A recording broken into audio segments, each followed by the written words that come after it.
Bazı ürünlerin fiyatı bir sene çok düşükken, onu ekenler zarar etmişken, bir sonraki sene zarardan dolayı onu ekmekte tereddüt ediyor, başka bir şey ediyor. Bu sefer az ekildiği için, az yetiştirildiği için ucuz olan malın fiyatı bir sonraki sene fahiş bir şekilde artıyor. Diğer siyasi partilerin iktidarıyla muhalefetiyle anayasanın nasıl yapılması gerektiği hususunda takılmış oldukları tavır dolayısıyla korkarım ki bu yeni anayasa yapma fırsatı heba edilir. Değerli basın mensupları, hepiniz hoş geldiniz. Afiyet olsun. 2 Haziran 2021 yılında tarihinde yapılan 4. olağan kongremizde yeniden genel başkanlığa seçildikten sonra önümüze bir program koyduk. Ocak ayı sonuna kadar bütün illerimizi dolaşma niyetindeyiz. Bu kapsamda bugüne kadar yaklaşık 25-30 ilimize ziyaret gerçekleştirdik. Bu ziyaretlerimiz inşallah programladığımız gibi Ocak ayının sonuna kadar bütün illeri gezmiş olmak şeklinde tamamlanmış olacaktır. Bursa ilimize 2 gün önce akşam saatlerinde geldik. Teşkilatlarımızla bir araya geldik. Dün sabah Fevzi Çakmak ve Cumhuriyet caddelerinde birkaç esnafımızı ziyaret ettik. Dün akşam Bursalı iş insanlarıyla bir araya geldik. Onların sorunlarını dinledik. Yine teşkilatlarımızla, kadın kollarımızla birlikte bir durum değerlendirmesi yaptık. Bursa'da gördüklerimiz ve genel anlamda siyasetin gündemindeki birkaç konuyla ilgili kısaca bir değerlendirme yaptıktan sonra varsa sorularınız, inşallah o sorularınızı alacağız, cevaplandırmaya çalışacağız. Fevzi Çakmak Caddesi'nin 4. Name Sokak ile kesiştiği bir yerde bir esnafımızın bize ilettiği bir şikayet, onu ilgili yerlere ileteceğimizi söylemiştik. Burada siz değerli basın mensupları aracılığıyla bunu iletmiş olalım. Sokak ve caddenin kesiştiği yerde parke taşlarının çökmüş olmasından dolayı orada her gün birkaç kişinin düştüğünü dile getirdiler. Özellikle tekerlekli sandalye kullanan engelli vatandaşların orada sıkıntı yaşadıklarını ifade ettiler. Buradan sizin aracılığınızla hem Osman Gazi Belediyesi'ne hem de Bursa Büyükşehir Belediyesi'ne bu sıkıntıyı iletmiş olalım.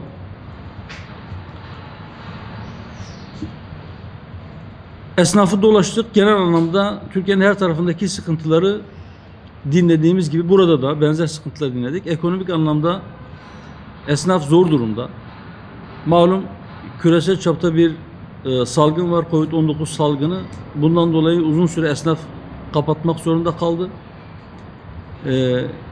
Bir de üniversite öğrencilerinin yoğun olduğu illerde, özellikle önceki gün Eskişehir'deydik, buraya gelmeden önce. Orada da aynı sıkıntılar vardı. Öğrencilerin uzaktan eğitim görmeleri nedeniyle de ekstradan esnaf sıkıntı yaşamıştı.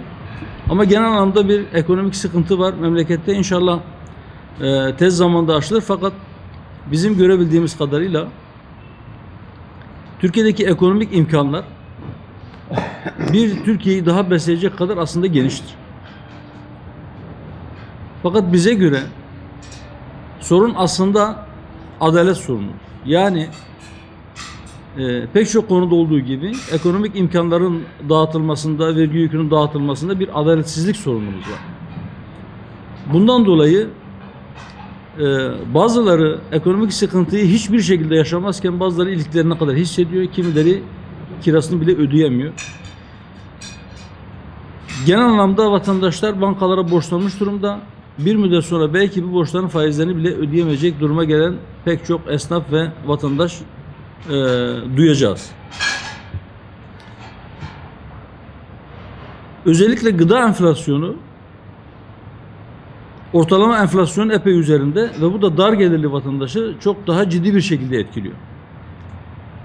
Biliyorsunuz geçtiğimiz günlerde bu gıda enflasyonuna bir çözüm olarak tahıl ve bakliyat ürünlerinde gümrük vergisinin 31 Aralık'a kadar sıfırlanması yönünde bir karar alındı. Yani bunlar gümrüksüz ithal edilebilecek. Tüketicinin bu yüksek enflasyondan daha az etkilenmesi amacıyla belki böyle bir adım atılmıştır ama daha önce de benzer bazı ürünlerde, mesela ette, mesela yine tahılda ve bakliyatta gümrük vergileri önceden de sıfırlanmıştı. Bunlar uzun vadede çözüm getirmiyor. Çözüm ithalata dayalı olamaz. Gümrük vergilerinin sıfırlanmasından dolayı kamunun uğrayacağı vergi kaybının üzerine bir miktar daha koyarak üreticinin desteklenmesi halinde uzun vadede belki gıda fiyatlarının düşürülmesi daha mümkün hale gelecek. Girdi fiyatları enflasyonu birkaç katı artmışken tarımda özellikle bazı gübrelerin fiyatı %150'ye yakın artmış. Bu kadar yüksek girdi fiyatlarıyla üretim yapamaz hale gelen çiftçinin bir de sıfır gümrükle ithal edilen, dışarıdan getirilen mallar karşısında rekabet edememesi sonucunda eğer çiftçi ekim yapmaktan, ürün yetiştirmekten vazgeçerse kısa vadede belki dışarıdan gümrüksüz gelen mallarla fiyatlar düşecek ama uzun vadede ekim yapamadığımız için fiyatlar tekrar yükselecek, hem de daha fazla yükselecek ve tamamen gıdada dışarıya bağımlı bir hale geleceğiz. Oysa gıda stratejik bir üründür ve önümüzdeki yıllarda bunun önemi çok daha iyi anlaşılacaktır. Eğer biz kendi gıdamızı kendimize yetecek kadar üretemezsek bir müddet sonra belki bizi açlıkla terbiye etmeye çalışacaklardır. Bu konuda çok daha bütüncül tarım politikalarına ihtiyaç vardır ve mutlaka üreticinin desteklenmesi gerekir. Dün burada iş insanlarıyla bir araya geldik. Sokakta vatandaşlar işsizlikten yakınırken bazı iş insanları kalifiye eleman bulamamaktan şikayet ettiler. Kimisi biz işçi arıyoruz, işçi yok diyor. Kimisi de biz iş arıyoruz, iş bulamıyoruz diyor. İki taraf da aslında doğru söylüyor. Herhangi bir niteliği olmayan, niteliksiz işçi sayısında bir patlama var. Ya da üniversite seviyesinde tahsil görmüş, ciddi bir aslında nitelikli iş gücü olabilecek genç potansiyelimiz var. Ama ara eleman ihtiyacı çok ciddi olmasına rağmen ara eleman sıkıntısı var. Üniversite mezunu, mesela ben mühendisim, gidip tekniker olarak ya da işçi olarak ya da kaynakçı olarak ben çalışmam diyor. O işi beğenmiyor. Kendi alanında doğal olarak iş istiyor.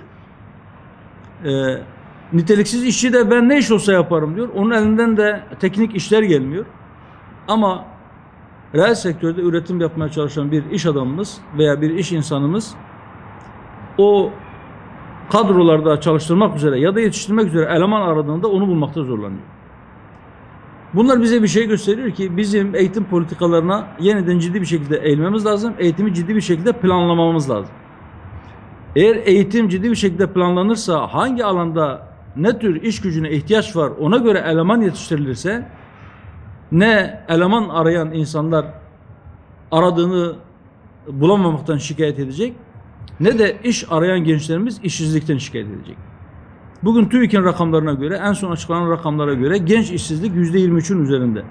Ama aslında belki işsiz olduğu halde İş ve İşçi Bulma Kurumu'na kayıt yaptırmadığı için işsiz sayılmayan insanları da buna ilave ettiğinizde rakam daha yüksek. Bazı bölgelerde, iş imkanlarının daha az olduğu bölgelerde bu rakam neredeyse bunun 2 katı, yani %50'ye yaklaşıyor genç işsizlik.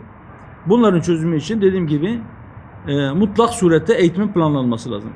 Biraz önce tarımla ilgili söyledik, yani bütüncül politikalar. Aynı planlama tarımla ilgili de yine yapılmalı.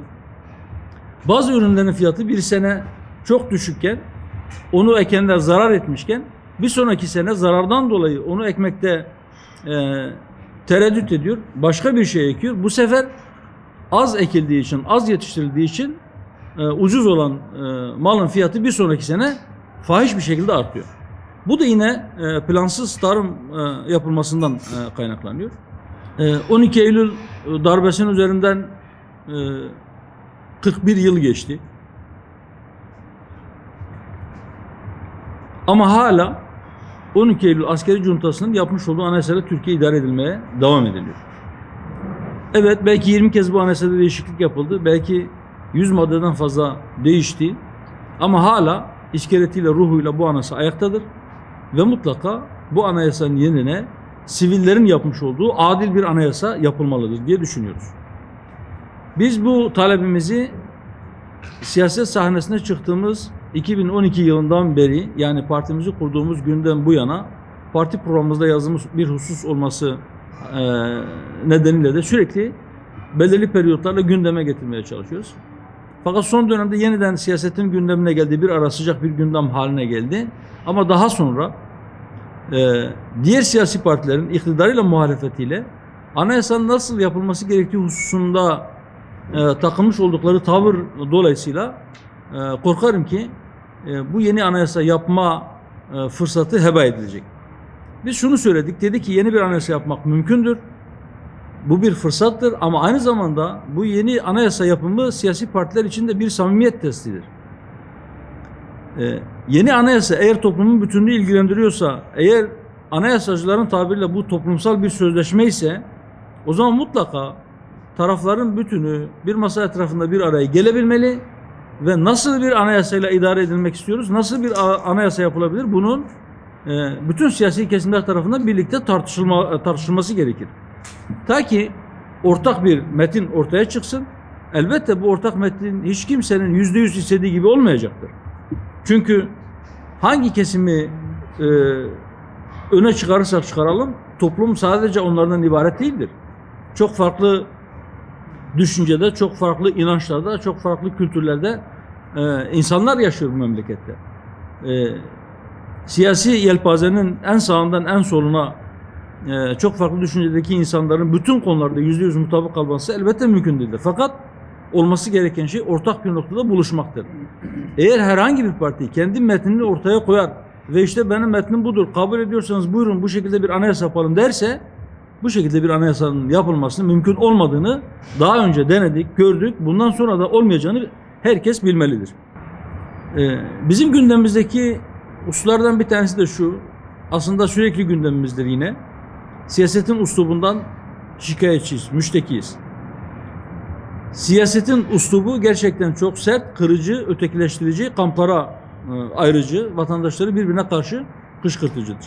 Buradan bir kez daha sesleniyoruz. Siyaset erbabına, siyaset yapanlara lütfen nezih bir üslup ile vatandaşlara hitap edin.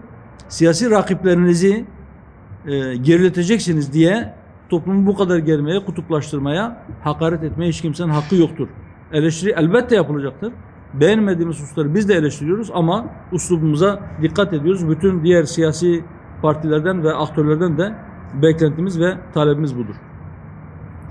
Yine gündemdeki konulardan bir tanesi siyasi partiler kanunu. Cumhur İttifakı bileşenleri siyasi partiler kanunu hususunda seçim barajı konusunda anlaştıklarını ve meclis açılınca bu konuyu gündeme getireceklerini söylediler. Biliyorsunuz şu anda 12 Eylül askeri darbesinden sonra 1980'lerde yapılan siyasi partiler kanunu ve seçim kanunlarıyla siyaset yürüyor. O zaman %10'luk bir seçim barajı getirilmişti. Bu %10'luk seçim barajı yönetimde istikrarın sağlanması adına temsilde adaletin feda edilmesiydi. Şu anda Türkiye'de Cumhurbaşkanlığı hükümet sistemi var. Cumhurbaşkanlığı hükümet sisteminde artık parçalı koalisyonlar dönemi geride kalmıştır. Dolayısıyla yönetimde istikrar garanti altındadır. Bu nedenle temsilde adalet mutlak surette sağlanmalıdır. Bunun en iyi sağlanacağı şekil de sıfır barajdır. Baraj sıfırlanmalı ki bütün siyasi görüşler kendilerini mecliste temsil ettirebilsinler. Bize göre Türkiye'nin sorunlarından bir tanesi bilinçli bir şekilde özellikle gençliğimizin bir tarafa doğru sürükleniyor olmasıdır. Bazı ahlaksızlıklar, bazı sapıklıklar, bazı sapkınlıklar kanunun korumasında veya Avrupa Birliği'nin dayattığı projelerin veya sözleşmelerin korumasında bu topluma dayatılıyor. Bizim uyanık olmamız lazım. Eğer biz ahlaki üstünlüğümüzü kaybedersek veya ahlaki değerlerimizi kaybedersek, biz olmaktan çıkarsak o zaman belki dönüşü olmayan bir yola girmiş olacağız. Aliye İzzet Begoviç merhumun şu sözünü hatırlatmak istiyorum. Demişti ki merhum, savaş ölünce değil, düşmana benzeyince kaybedilir. Eğer biz olmaktan çıkar, düşmanımıza benzersek artık kazanmış olmanın ya da zaferlerin yıl dönümünde kutlamalar yapmanın da bir manası olmayacaktır diye düşünüyorum. Benim söyleyeceklerim bu kadar. Bu konular, bu başlıklar veya başka konular varsa onlarla ilgili sorularınızı cevaplandıracağız inşallah. %7'ye şu an Cumhur İttifakı'nın çektiğini biliyoruz. Evet. Sizin talebiniz 0 olması. Eğer bu talebiniz karşılık bulmazsa 2023'te planlanan seçimlerde nasıl bir düzenleme planlıyorsunuz? Özellikle Batı illerinde, örneğin mesela oyunuzun daha çok olduğu Doğu illerinde nasıl bir yol gideceksiniz ve ittifakın içerisinde yer alma gibi bir planınız var mı? Şu anda mevcut sistem zaten siyasi partileri en az oy alanından en çok oy alanına bir ittifaka zorluyor. Geçtiğimiz seçimde en yüksek oy alan ve partisinin adını Cumhurbaşkanlığı olarak seçtiren AK Parti bile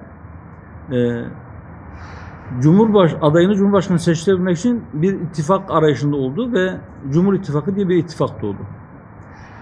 Bundan aslında hiçbir partinin ben ittifaksız da iktidar olabilirim diyemeyeceğini anlamak mümkün. Çok net bir şekilde tablo ortada. Bu yetmezmiş gibi bir de seçim barajı var.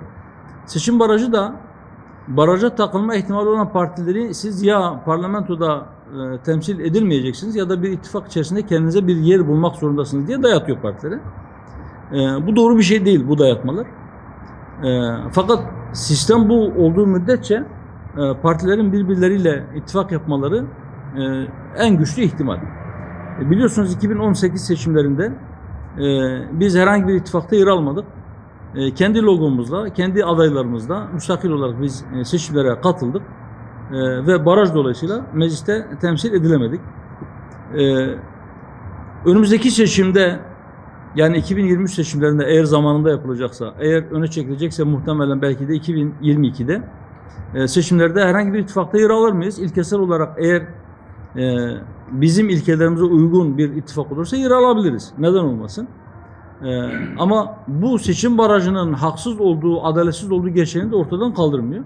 Bizim şimdiden herhangi bir ittifaka angaje olmuş olma durumumuz yok. Ama ittifaklar bu seçim sisteminde özellikle siyasetin doğasında vardır. Ve bizim de bir ittifak içerisinde yer almamız mümkündür. Sadece patinaj değil, bence sorunun teşhisinde de çok ciddi bir yanılsama içerisindedirler. İşte biraz önce söyledim. Fiyatlar yükselince vatandaşlar ucuz gıda yiyebilsin diye ithalata yönelmek, gümrük vergilerini sıfırlamak doğru bir politika değildir. Plansız üretim bazı malların fiyatının çok ciddi şekilde artmasına sebebiyet vermektedir. Türkiye tarımsal üretimin, gıda üretiminin stratejik bir alan olduğunu görmeli ve buna ilişkin tarımda yeniden kendi kendine yeter bir ülke haline gelmek için neler yapılması gerektiği konusunda ciddi bir şekilde kafa yormalı. İthalata yönelmek yerine çiftçi sübvanse edilmeli. Gerekirse o girdilerin önemli bir kısmı devlet tarafından karşılanmalı. Çiftçilerimiz bir hazine gibi korunmalıdır. Eğer onlar korunmazsa, onlar ekim yapmaktan vazgeçerse, onlar zarar yaptık diye tarımsal üretimi sonlandırırsa bunun zararını hepimiz çekeceğiz.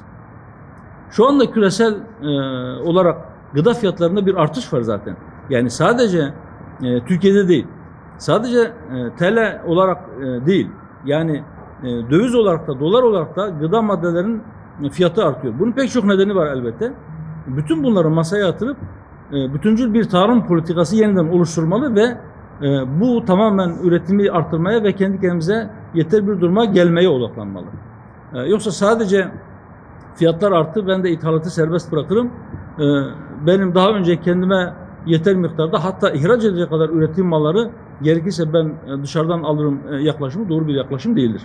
Gıda fiyatlarındaki artışlardan bahsediyorum. Peki genel toplumun ekonomik alım gücü yükselmesi mümkün, şu an sıralarda azaldığı görülüyor. Sizin parti olarak alım gücünün artırılması için ne tür politikalar?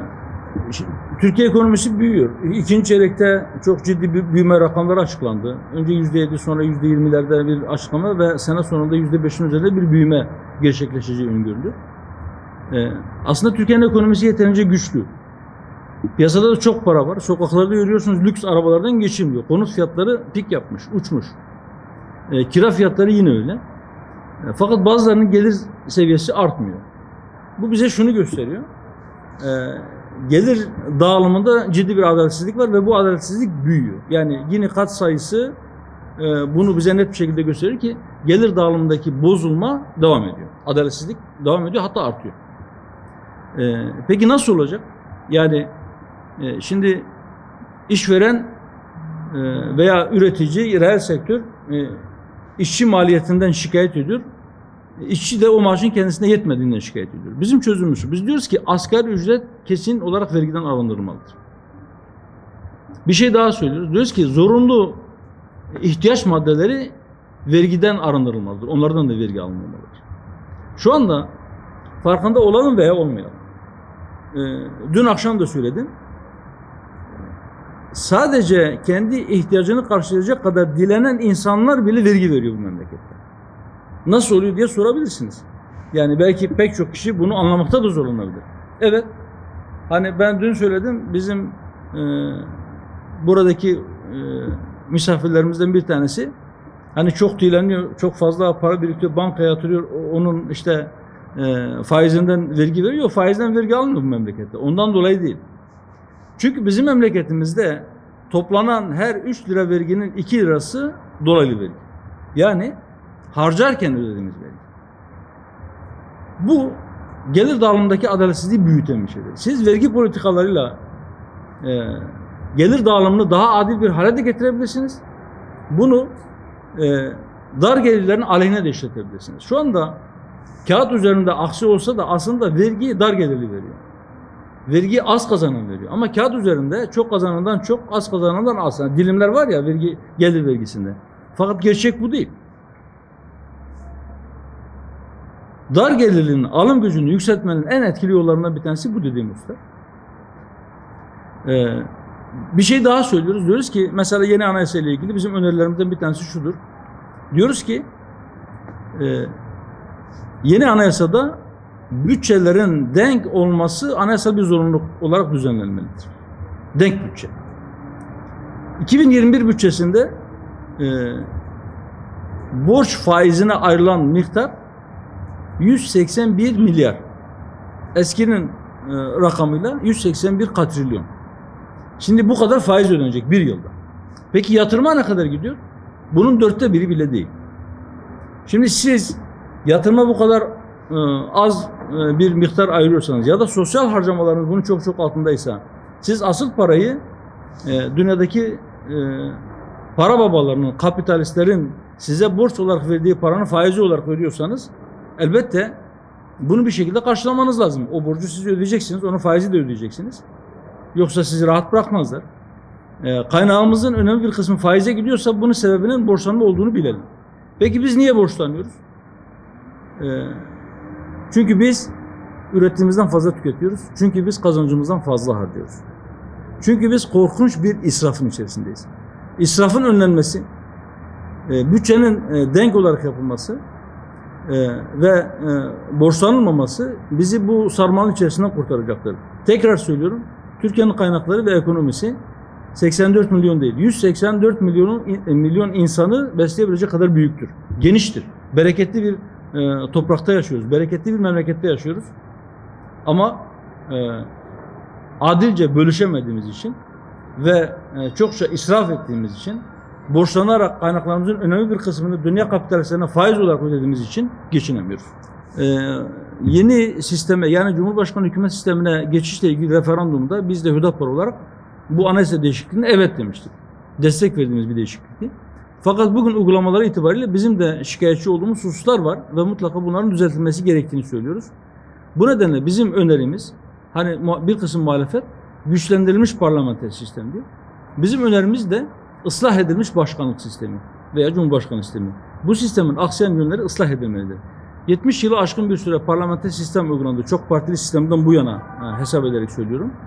70 yıla yakın bir sürede pek çok aksaklığını, pek çok yanlışlığını, pek çok derdini gördük bu sistemin, iyi işlemediğini. Bu başkanlık sistemine de belki bir iki dönem bir şans tanıyalım. Eğer gerçekten olmuyorsa Allah'ın emri değil. Herhalde eğer bu milletin faydasına olmayacaksa bunun da değiştirilmesi her zaman mümkündür. Fakat şu anda o noktaya gelinmediği düşüncesindeyim. Sistemin aksayan yönleri düzeltilerek bu sistemle devam edilmelidir. Eğer çiftçi o temiz havada, o doğal ortamda çok fazla yorulmadan eğer karnını doyurabiliyorsa, geçimini sağlayabiliyorsa niçin şehrin keşmekeşine gelsin? Genç insan belki isteyebilir. Şehirdeki sosyal hayattan dolayı isteyebilir. Ama bunların önemli bir kısmı geçim zorluğundan dolayı. Biraz önce söyledim. Eğer çiftçi maliyetini karşılayamıyorsa veya işte sizin söylediğiniz gibi kiraz toplama parasını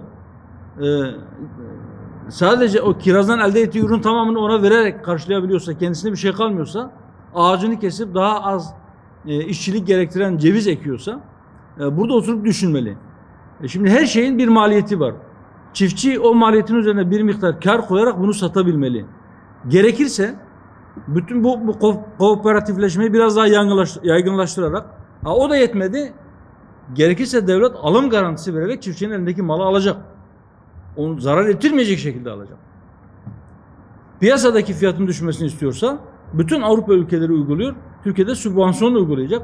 O maliyetin bir kısmını kendisi karşılayacak. Şu anda işte sütün litre başına veya işte buğdayın dekar başına ya da kilo başına ya da bazı ürünlerde devlet destek vermiyor mu? Veriyor. Ama bu destekler demek ki yetmiyor. Bu dediğim şey diğer hesapların üzerindedir. Biz böyle yaparsak işte hazine şu kadar maliyeti olacak veya şu kadar bilmem işte ben ithal edersem ben bu verdiğim destekten daha az bir parayla bunu dışarıdan getirtebileceğim. Bu hesaplar doğru hesaplar değil. Ne yapıp edip mutlaka bizim o tarımsal üretimin devam etmesini temin edecek bir yol bulmamız lazım. O yol nedir? Çiftçinin desteklenmesidir. Çiftçiyi zarar ettirmemektir. Tarımı, ziraatı, hayvancılığı cazip hale getirmektir.